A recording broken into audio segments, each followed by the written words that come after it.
My husband, Benjamin, and I were high school classmates. Our relationship started during a school trip in our sophomore year. I had a dream. It was to become a doctor. At that time, Benjamin had a dream too. It was to become a lawyer. We both pursued our dreams, getting into our respective universities. It seemed like we were both smoothly on our way to achieving our goals, but Benjamin failed the bar exam 5 times in a row. After that, Benjamin started working in sales at a general company. On the other hand, after 6 years of university and a 2-year training period, I successfully became an OB GYN. Liz, you've finally become the doctor you wanted to be. Congratulations. Benjamin was as happy for me as if it were his own achievement. Thank you. I think it's going to get even busier from now on. I'm sorry if I have to cancel our dates more often than before. There were several times during my residency when I was called in for emergencies. Now, as a fully fledged doctor, I have to work with even more responsibility. Especially in obstetrics and gynecology, we can't schedule the birth of children to coincide with our convenience. We must be available 24/7 whenever a child decides to arrive. There's no time to worry about dates or anything else. Feeling apologetic to Benjamin, I said sorry, and then he said, "So, why don't we get married?" "Oh, marriage? Yeah. That way, we can always be together. You can go to work when you need to, and if we have kids and something urgent comes up, I'll support you." As I was surprised by the sudden proposal, he hugged me and reassured me with strong words. I remember answering, "I'd be honored," while crying. Working in obstetrics and gynecology is the only field where you can be part of the miracle of life. Of course, we also treat illnesses, but there's a joy in this field that you can't find in any other. I could say it's my true calling. Now, I'm 35 years old. I've been working as an OB/GYN for 9 years. I've been present at numerous births and have delivered many babies myself. However, Benjamin and I have been married for 7 years, and we don't have any children of our own. We both love kids and used to say we wanted many. I'll work hard at my job. Benjamin was very enthusiastic at the beginning of our marriage. But that enthusiasm has significantly faded. This is something beyond our control, so we thought it was okay, but that was no longer the case. Recently, even when we both have days off, we don't go out anywhere. Benjamin locks himself in his room, constantly doing something. At some point, he put a lock on his room and always locks it when he's inside. At the beginning of our marriage, we used to sleep together in the same bedroom happily. However, due to my job, I sometimes have to leave the house in the middle of the night. So we decided to sleep in separate bedrooms not to wake Benjamin up. Also, when I'm away for late shifts or night shifts, Benjamin comes home late. How do I know? Because we have a dog. To keep an eye on the dog at all times, we've set up a surveillance camera in the living room where the dog's cage is. The camera is set to send notifications to our phones when someone comes home, so I can tell when Benjamin gets home. Of course, Benjamin knows about the camera, and we can both access it from our phones. Then, one day, I received a notification at an unusual time when I was on a night shift. It was my night shift, but it appeared that he had returned home at the regular time. Normally, I wouldn't have thought much of it, but I felt something was off with that notification sound. Since I was on a break, I immediately checked my phone, and there I saw Benjamin and the legs of a woman wearing a skirt. What is this? I couldn't help but exclaim in the break room. The nurses around me asked what was wrong, but I just smiled and said it was nothing. After that, I started receiving more notifications of Benjamin coming home at regular times on the days I had night shifts. But whenever I check, I can only see the feet of a woman.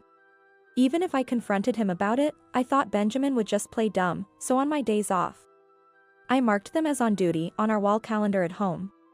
And on that day, I decided to wait for Benjamin's return home with someone.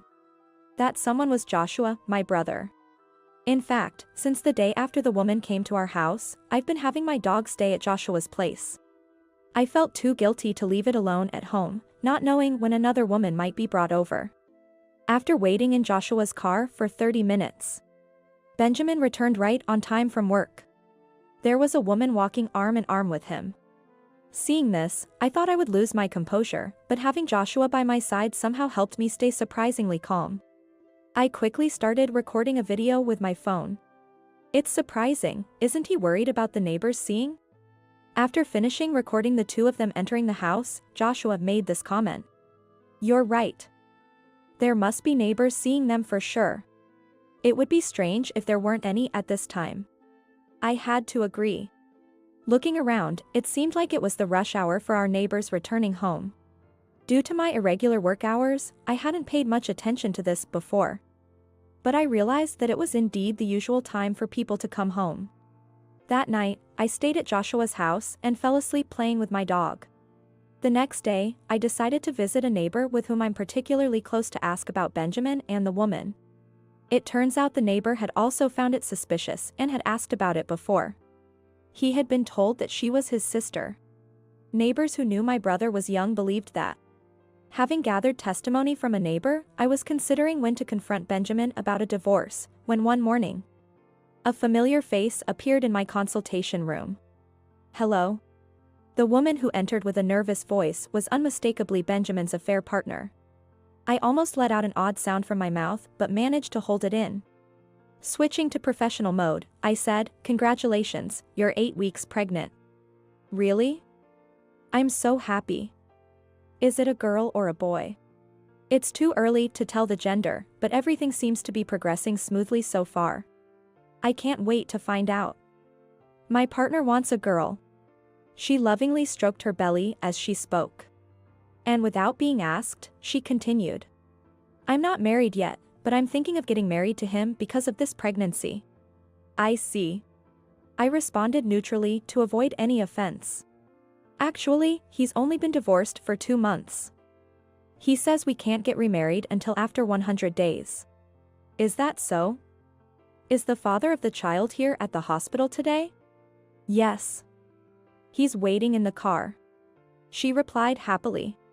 When I suggested she bring him in because I wanted to discuss the future, so she went out with a smile to call him. 15 minutes later, after seeing another patient in the meantime, I called in the affair partner again. Sure enough, Benjamin followed her in. Benjamin began, "Excuse me, but stopped mid-sentence when his eyes met mine, still maintaining my professional smile. Why are you here, Liz? He said this while looking at the nameplate outside the consultation room and muttered, "Seriously? I work under my married name rather than my maiden name." While many female doctors continue to use their maiden names, my maiden name was very rare and difficult to pronounce. However, Benjamin's surname is the most common in America. Perhaps that's why he hadn't paid much attention to it. In the hospital where I work, it's rare, but there has never been another doctor with the same last name in the same department. And the nameplates only display last names. Seeing Benjamin's flustered look, the other woman looked puzzled. Liz refers to me, right? We came in together, so of course I'm here. Hearing this, I was dumbfounded. The other woman's name is Lizette. Indeed, Liz. Nonetheless, calling both his wife and his affair partner by the same nickname is utterly despicable. As Benjamin, cornered by the affair partner, seemed to panic, saying, "No, this is a bit," I decided to explain. "Lizette, my name is Liza. I'm also known by Liz." "What? Benny, you were cheating?" The fact that a 35-year-old man is referred to as Benny almost made me burst into laughter. "You're called Benny? And I did tell you about my workplace, right?"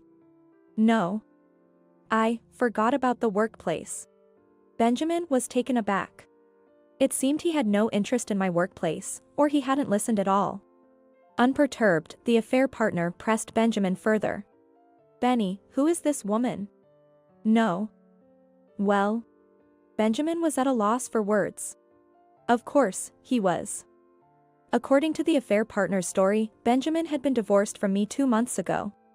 Taking over from the silent Benjamin, I decided to confront the affair partner with the truth. "Lizette? I'm Benjamin's wife." "Huh? Was it a lie that you said you divorced to marry me?" That's when Benjamin spoke up. "It's not like that. Just keep quiet for now, Liz." "What are you saying? We need to clear this up." You tricked me, didn't you? Just be quiet, will you? Benjamin seemed to be in a real panic. Of course he does. No one could remain calm when caught lying in front of their spouse and being confronted by an affair partner. When did you start your relationship with Benjamin? About a year ago.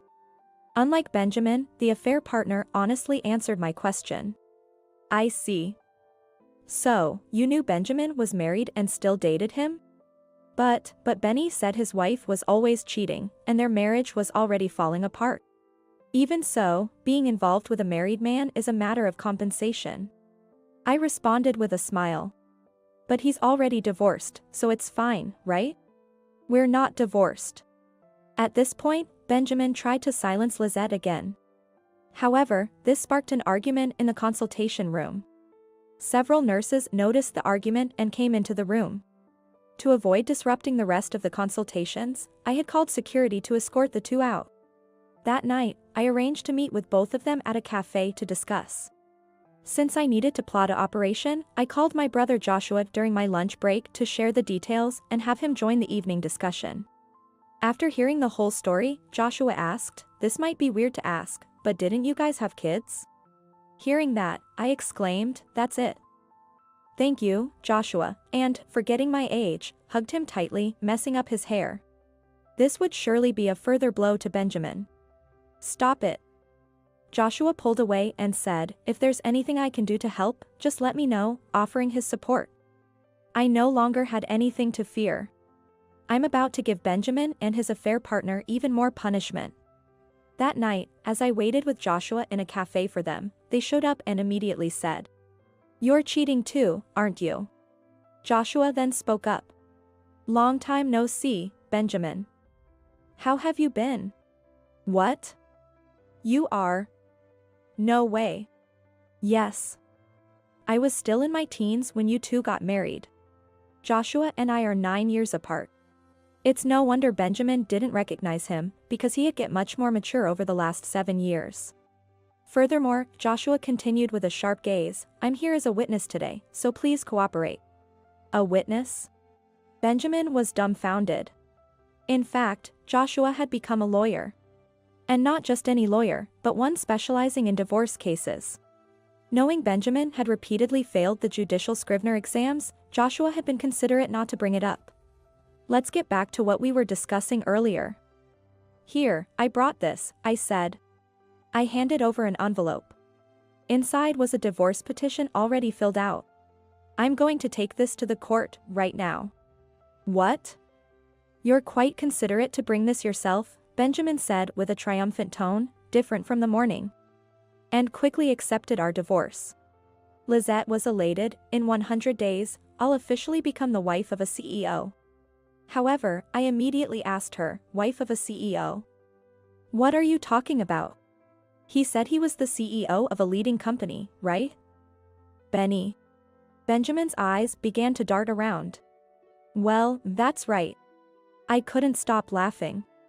Lizette looked puzzled at me, clutching my stomach in laughter. "What's so funny?" "Oh, I'm sorry. Who did you say is the CEO? Benjamin is just an ordinary employee. And that house is in my name.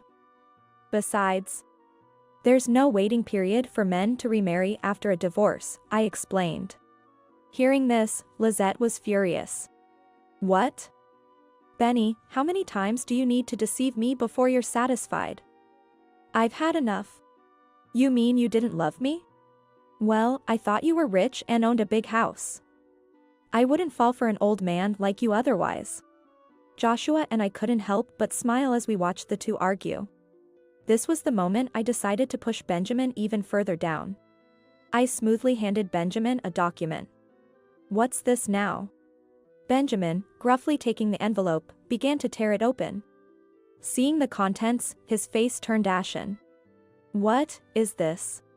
You know that time in the past when we were both trying to get pregnant because we couldn't conceive? Here are the results. I didn't tell you because I thought you had your pride. Is this really mine?"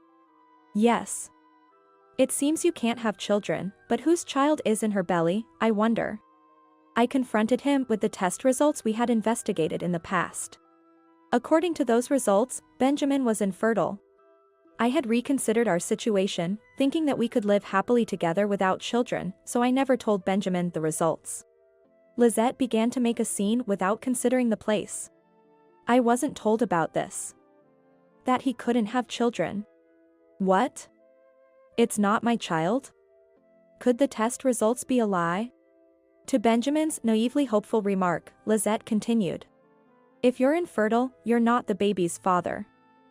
I wasn't sure whose child it was, so I thought I'd marry you since you seem to be rich. She said. Joshua and I were dumbfounded by her words. They continued to make a scene, so thinking of the cafe's peace, Joshua and I desperately tried to stop them, but their fervor didn't cool down. As a lawyer, Joshua began to address them both. He informed them that he would be demanding a proper compensation from both Benjamin and Lizette. Despite their protests of having no money. That was not our concern. When Joshua threatened legal action if they continued to resist, they reluctantly agreed to the payment, so we decided to proceed with the claims. The next day, I promptly submitted the divorce papers and kicked Benjamin out of the house. Afterward, incapable of managing household chores on his own and disowned by his parents, Benjamin had no choice but to marry Lizette. It seems he desperately wanted children, so he decided to raise the child of uncertain paternity as his own. Lizette probably thought it more advantageous to have him to support the child while paying the compensation together than doing it alone. Benjamin is working like a Trojan to pay off the settlements for both of them. Lizette has decided to put the child in daycare and work part-time once the baby is born. Meanwhile, I sold the house and stayed with Joshua until I found a new place.